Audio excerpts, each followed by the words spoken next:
இந்த உடம்ப போக பொருளாதான் கருதுறாங்க.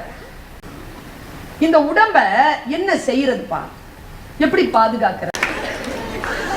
உனக்கு ஒரு வரலாறு தெரியுமா? 60 வருஷத்துக்கு முன்னால, ரொம்ப நுட்பமா சொல்றேன், பாரிக்கின்னு சொல்லுவாங்க உருதுல, மென்மையா சொல்றேன், முடிஞ்சா கேட்டு.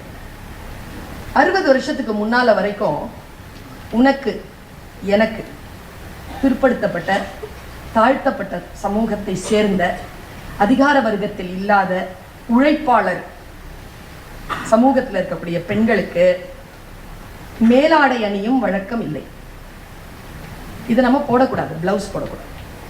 பிளவுஸ் போட்டு உள்ள நீங்க ப்ரா போட்டீங்கன்னா நீங்க டாக்ஸ் கட்டணும், லக்ஸுரி டாக்ஸ்.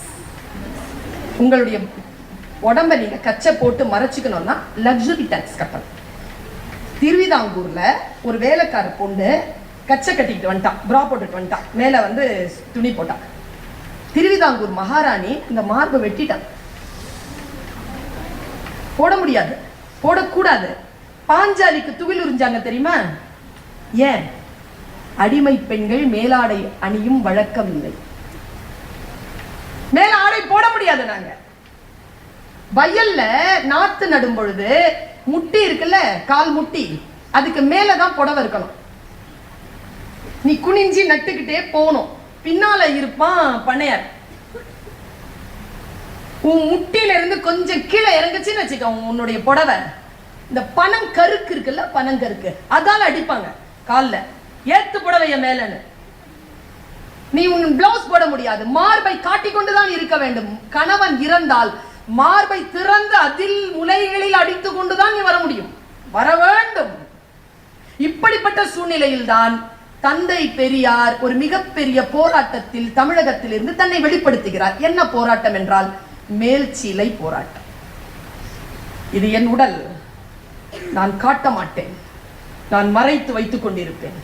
இது என் பிறப்புரிமை, என் சுயமரியாதை, என் உடல், இதை நான் காட்ட மாட்டேன் என்று போர்க்குரல் உயர்த்தினார்கள். வைக்கம் போர் நம் நாட்டில் நடந்தது. இப்போ ஒரே ஒரு குறிப்புல இதை நிறுத்துறேன், ஒரே ஒரு குறிப்புல நிறுத்த. உன் உடலை நீ காட்ட வேண்டும் என்று சொன்னதிலிருந்து மீண்டு வந்து என் உடலை நான் மறைத்துக் கொள்வேன் என்று சொன்னதுதான் சுதந்திரமே தவிர என் உடலை நான் காட்டுவேன் என்று சொல்லுவது அடிமைத்தனம் என்பதை மட்டும் நீங்கள் புரியுது. உடலை மறைத்து வையுங்கள், அது உன் சுயம். நீ நல்லா பாரு, ஒரு ரைட்டரை பாரு, ஹையஸ்ட் போஸ்ட்ல இருக்கக்கூடிய போலீஸ் ஆபீசரை பாரு, சீஃப் மினிஸ்டரை பாரு, நீ ஏதாவது எந்த போஸ்டிங் ஹையர் போஸ்டிங்ல இருக்கக்கூடிய யாரை வேணாலும் பாரு, அவர்களுடைய ஆடை முறையில் ஒரு முரட்டுத்தனம் இருக்கும். கவர்ச்சியா அருமைப்பட மாட்டாங்க.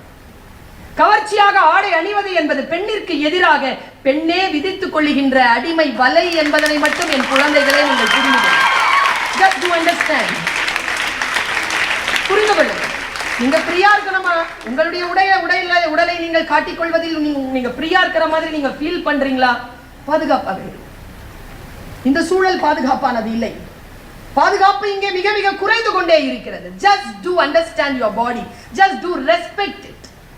உங்களுடைய உடலை நீங்கள் மரியாதை செய்ய தொடங்குங்கள் என்பதுதான் என் கருத்தாக இருக்கிறது.